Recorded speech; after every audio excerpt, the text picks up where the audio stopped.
Hello to all students, आपका स्वागत है आर साइंस हब। आज हम लोग पढ़ेंगे आवर्त बीजी पादपों में जनन का भाग 6 पढ़ने जा रहे हैं। पिछले के 5 पार्ट हम लोग पढ़ चुके हैं। जिन्होंने भी ये 5 पार्ट नहीं पढ़े हैं वो यूट्यूब चैनल पे जाकर वहाँ पे सर्च करके वो 5 पार्ट पढ़ सकते हैं। आज हम लोग पार्ट 6 पढ़ेंगे। इसमें हम लोगों को पढ़ना है लघु बीजाणु जनन। तो आइए समझते हैं कि लघु बीजाणु जनन होता क्या है। देखिए, हमने आपको बताया था कि जो ये हमारा परागकोश था, इस परागकोश में ये था परागपुट। इस परागपुट, ये परागपुट है, ये परागपुट जो है किसका बना था? लघु बीजाणु जन ऊतक का बना था।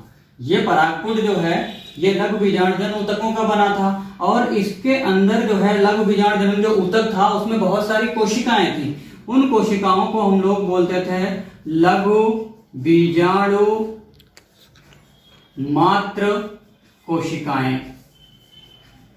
ठीक है, तो देखिए लघु बीजाणु जो मात्र कोशिकाएं हैं, इन लघु बीजाणु मात्र कोशिकाओं में जब अर्धसूत्री कोशिका विभाजन होता है, अर्धसूत्री कोशिका विभाजन होता है, इस अर्धसूत्री कोशिका विभाजन के फलस्वरूप लघु बीजाणुजन मात्र कोशिकाओं से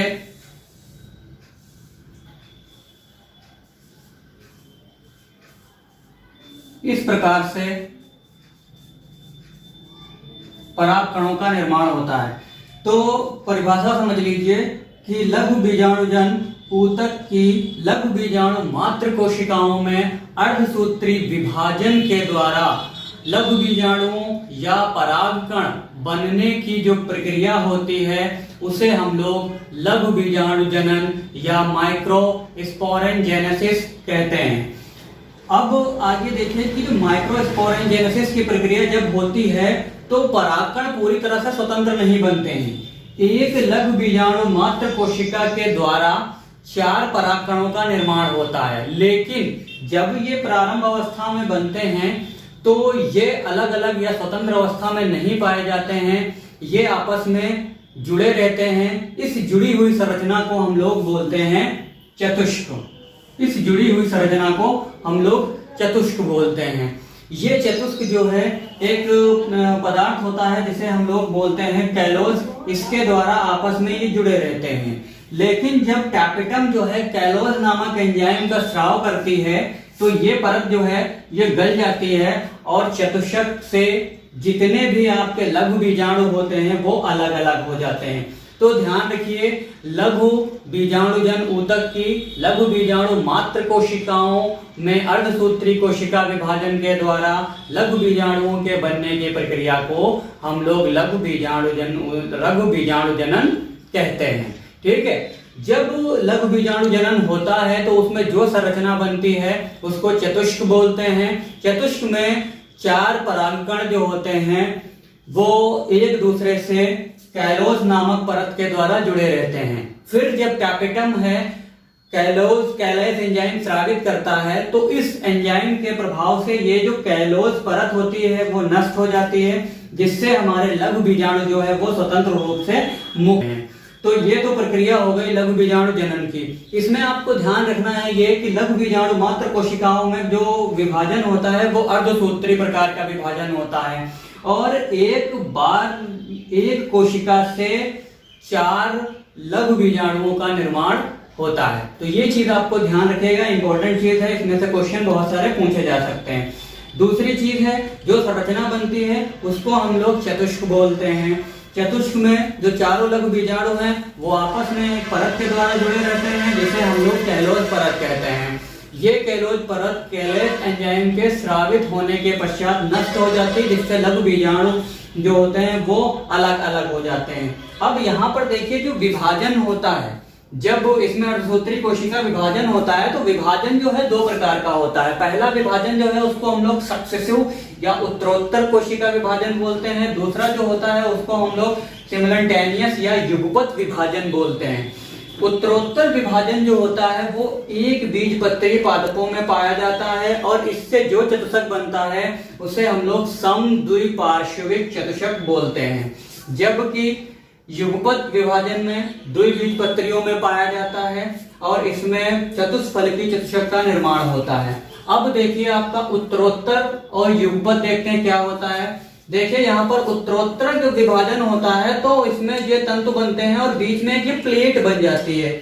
इस प्रकार से ये दोनों अलग अलग हो जाते हैं, जबकि युगपत में ये दोनों साथ में केंद्रकों का निर्माण होता है, लेकिन यहाँ पर विभाजन नहीं होता है। यहाँ पर विभाजन हो जाता है, विभाजन होने के बाद में फिर से यहाँ पर तारक रेखाएं बनती हैं और इस तरह से यहाँ पर चार जो है फिर से लघु बीजाणुओं का निर्माण हो जाता है। इस प्रकार से ध्यान रखिए कि चतुष्क के निर्माण में जो विभाजन होता है वो दो प्रकार का होता है, एक उत्तरोत्तर विभाजन, दूसरा युगपत विभाजन। उत्तरोत्तर विभाजन जो होता है वो एक बीजपत्री पादपों में होता है, युगपत विभाजन जो होता है वो द्विबीजपत्री पादपों में पाया जाता है। अब हम लोग आगे देखते हैं। देखिए आगे आप लोग जितना आपने पढ़ा उसके बाद में देखिए कुछ नोट्स में अभी हमने आपको बताया था कि जो लघु बीजाणु मात्र कोशिकाएं होती हैं उनमें जो है कोशिका विभाजन हो जाएगा और 4 लघु बीजाणुओं का निर्माण होगा। जितनी भी लघु बीजाणु मात्र कोशिकाएं होती हैं सामान्यतः उनमें यही प्रक्रिया होती है कि प्रत्येक लघु बीजाणु मात्र कोशिका विभाजित होकर 4 जो है लघु बीजाणुओं का निर्माण करती है। बट इंपॉर्टेंट है, ध्यान रखिएगा, जोस्टेरा नामक जो पादप होता है उसमें क्या होता है कि कुछ जो लघु बीजाणु मात्र कोशिकाएं हैं वो बंद हो जाती है। बंद का मतलब यह है कि उनमें जो निषेचन या फर्टिलिटी की जो प्रक्रिया होती है वो खत्म हो जाती है, मतलब वो विभाजन नहीं होती हैं। बंद होकर फिर करती क्या है, जो शेष लघु बीजाणु मात्र कोशिकाएं होती हैं उनको पोषण प्रदान करती है। तो ये याद रखिएगा कि सामान्यतः जितने भी पादप होते हैं उनमें यही होता है कि प्रत्येक लघु बीजाणु मात्र कोशिका जो है अर्धसूत्री कोशिका विभाजन के द्वारा लघु बीजाणुओं का निर्माण करती हैं, लेकिन जोस्टेरा नामक पादप में कुछ लघु बीजाणु मात्र कोशिकाएं जो है वो बंद हो जाती हैं, जो शेष लघु बीजाणु मात्र कोशिकाओं को पोषण प्रदान करती हैं। दूसरा इंपॉर्टेंट पॉइंट याद ये रखिएगा कि जेनसिएंसी आदि पादपों में जो है टैपेटम नहीं पाई जाती है। इसकी जो बीजाणुजन कोशिकाएं होती हैं वही बीजाणुजन कोशिकाएं जो हैं वो टैपेटम का कार्य करती हैं। तो दो चीजें ध्यान रखनी है आप लोगों को। पहला, जोस्टेरा में जो है लघु बीजाणु मात्र कोशिकाएं कुछ बंद हो जाती हैं जो अन्य लघु बीजाणु मात्र कोशिकाओं को पोषण प्रदान करती हैं। दूसरा है जेएनसी आदि पादपों में टैपेटम अनुपस्थित होती है, इसमें टैपेटम का कार्य बीजाणुजन कोशिकाएं करती हैं। उसके बाद में हम लोग चतुष्क नाम लगाया था कि चतुष्क क्या है समझ लिया था। अब हम लोग चतुष्क के प्रकार के बारे में पढ़ेंगे। तो चतुष्क के प्रकार में अगर जो हम लोग पढ़ते हैं तो सबसे पहले प्रकार का जो चतुष्क पाया जाता है उसे हम लोग चतुष्फलकीय बोलते हैं। नाम देख लीजिए पहले। सबसे पहले देखिए चतुष्फलकीय चतुष्क, दूसरा है समद्विपार्श्वी चतुष्क, तीसरा है क्रासित चतुष्क, चौथा है टी आकृति चतुष्क और पांचवा है रेखीय चतुष्क। अब चतुष्फलकीय चतुष्क में क्या होगा कि यहाँ पर जो चतुष्क बनेगा उसमें जो प्रत्येक लघु बीजाणु होगा वो चतुष्फलकीय क्रम में व्यवस्थित होगा, इसीलिए हम लोग इसको चतुष्फलकीय चतुष्क बोलते हैं। द्विबीजपत्री जितने भी पादप हैं उनमें जो भी चतुष्क पाया जाएगा वो चतुष्फलकीय चतुष्क होगा, इंपॉर्टेंट है। और जैसे कैप्सुला पादप है इसमें भी चतुष्फलकीय चतुष्क पाया जाएगा। दूसरा आता है समद्विपार्श्वी चतुष्क। समद्विपार्श्वी चतुष्क है क्या, देखिए समद्विपार्श्वी चतुष्क में क्या है, प्रत्येक जो परागकण होगा, ये जो प्रत्येक लघु बीजाणु होगा वो चारों कोनों पर व्यवस्थित होते हैं। इसको हम लोग समद्विपार्श्विक कहते हैं। ये एक बीजपत्री पादपों में बनते हैं। तीसरा है आपका क्रासित प्रकार का चतुष्क। देखिए क्रासित प्रकार का चतुष्क है, इसमें जो दो लघु बीजाणु होते हैं वो एक दूसरे से 90 डिग्री पर व्यवस्थित होते हैं, इसको हम लोग बोलते हैं क्रासित चतुष्क। ये मैग्नोलिया और करोकस नामक पादपों में पाया जाता है। उसके बाद में देखिए टी आकृति के चतुष्क में क्या है, देखिए टी आकृति के चतुष्क में क्या है, दो लघु बीजाणु हैं वो अनुप्रस्थ होते हैं और दो लघु बीजाणु जो है एक दूसरे के लंबवत होते हैं। इस प्रकार से टी के आकार की संरचना बन जाती है। ऐसे चतुष्क को हम लोग टी आकृति के चतुष्क बोलते हैं। जैसे उदाहरण इसका है एरिस्टोलोकिया, ठीक है, एरिस्टोलोकिया नामक पादप में ये चतुष्क पाए जाते हैं। इंपॉर्टेंट है सारे, ये कौन सा चतुष्क किस पादपों में पाया जाता है, सारे नाम आपको ध्यान रखने हैं, उनके उदाहरण ध्यान रखने हैं। आकृति हमने यहाँ पर ड्रॉ कर दी है, यहाँ से आप इसको देख सकते हो। उसके बाद में नंबर लास्ट में है आपका रेखीय। रेखीय चतुष्क में क्या है, देखिए जो भी लघु बीजाणु है वो एक दूसरे से एक रेखा में व्यवस्थित होते हैं, इसको हम लोग रेखीय चतुष्क बोलते हैं। जैसे आपका एक पादप होता है हैलोफिला, उसमें जो है रेखीय चतुष्क पाए जाते हैं। तो ये 5 प्रकार के आपके चतुष्क हो गए। चलिए आगे देखते हैं। आगे देखिए, इतना पढ़ने के बाद देखिए हमने आपको 5 प्रकार के चतुष्क बताए हैं, लेकिन एक ऐसा पादप होता है, इंपॉर्टेंट पॉइंट है, दिमाग में रखिएगा, क्वेश्चन बहुत निकलता है यहाँ से। एरिस्टोलोकिया इलोंगेस में 5 प्रकार के चतुष्क पाए जाते हैं, ठीक है। एरिस्टोलोकिया एलेंगेंस में 5 प्रकार के चतुष्क पाए जाते हैं। 5 प्रकार के चतुष्क का मीन्स ये है आपका कि चतुष्फलकी चतुष्क, समद्विपार्श्वी चतुष्क, क्रासित चतुष्क, टी आकृति चतुष्क और रेखीय चतुष्क। जितने भी प्रकार के चतुष्क हैं वो सारे चतुष्क जो है एरिस्टोलोकिया एलेंगेंस में पाए जाते हैं। दूसरी चीज बहुत इंपॉर्टेंट है, बहुत ज्यादा specially RPSC 12th class board में बहुत पूछा जाता है, या इससे जो है नीट और जेड में भी क्वेश्चन आते रहते हैं कि एक पादप है जिसे हम लोग मदार बोलते हैं, कैलोट्रोपिस प्रोथेरा। मदार में क्या होता है कि एक स्थानांतरण यंत्र पाया जाता है। स्थानांतरण यंत्र क्या है, ये चीज समझ लीजिए कि कुछ ऐसे जो परागकण होते हैं वो आपस में क्या करते हैं, सब मिल जाते हैं। यानी कि कैलोट्रोपिस पादप में जो परागकण होते हैं वो आपस में मिल जाते हैं और एक थैलीनुमा संरचना बना लेते हैं। इस थैलीनुमा संरचना को हम लोग बोलते हैं पोलेनियम। जैसा कि डायग्राम में आप देख रहे हो, ये जो थैलीनुमा संरचना है ये बहुत सारे परागकणों से मिलकर बनी होती है, इसे हम लोग बोलते हैं पोलेनियम। तो याद रखिएगा, मदार के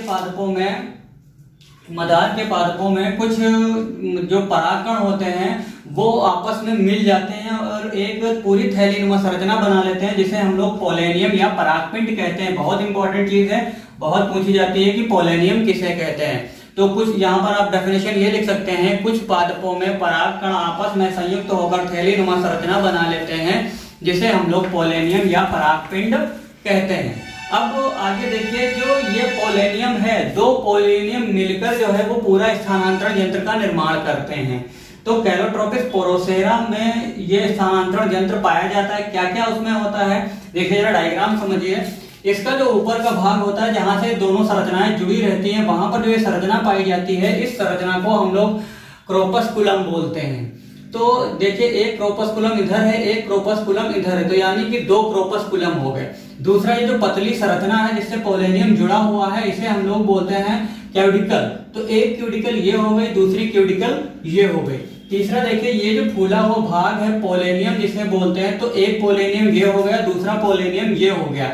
तो यानी कि 2 कॉर्पस्कुलम, 2 क्यूडिकल और 2 पोलेनियम मिलकर जो है एक पूरी कंप्लीट संरचना बनाते हैं। इस पूरी कंप्लीट संरचना को हम लोग स्थानांतरण यंत्र कहते हैं। बहुत ही नोट में दोनों पॉइंट हमने दिए, दोनों पॉइंट ही बहुत इंपॉर्टेंट हैं। इसके बाद में हम लोग तीसरे पॉइंट का डिस्कस करते हैं। इंपॉर्टेंट में नोट्स में 2 पॉइंट पढ़े आपने, तीसरा पॉइंट देखिए बहुबीजाणुता। देखिए बहुबीजाणुता क्या है, ये चीज इंपॉर्टेंट है। देखिए हमने बताया था कि जब परागकणों का निर्माण होता है तो उससे पहले चतुष्क बनता है। जैसे ये बना है चतुष्क, तो इस चतुष्क में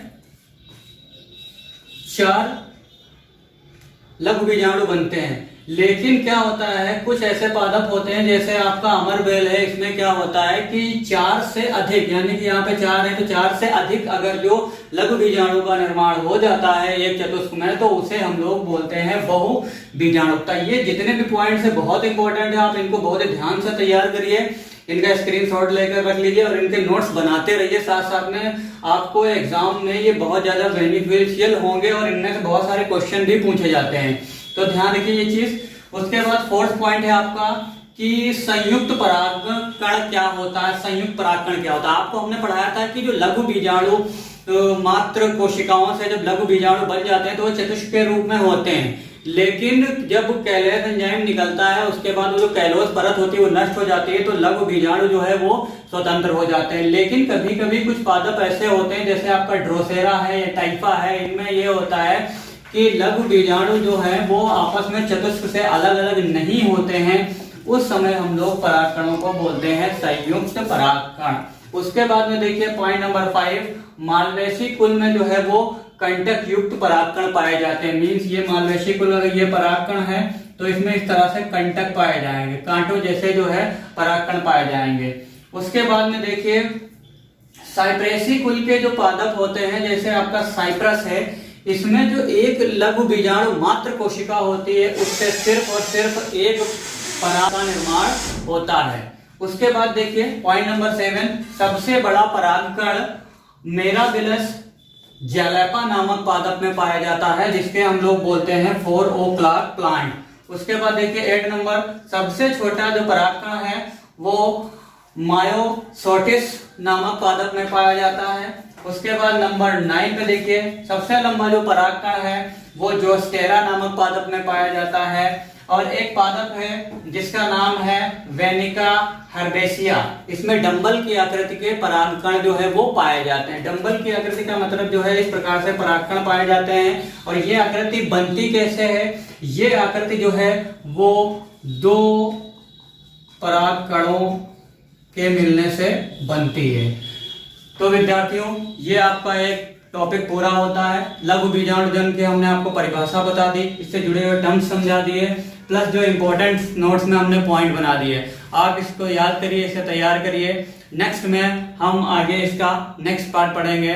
तो सारे वीडियो पाने के लिए हमारे चैनल को सब्सक्राइब कीजिए और लगातार जो है वीडियो देखते रहिए। जेट, नीट और 12th RPSC बायोलॉजी स्पेशली तैयारी करते रहिए।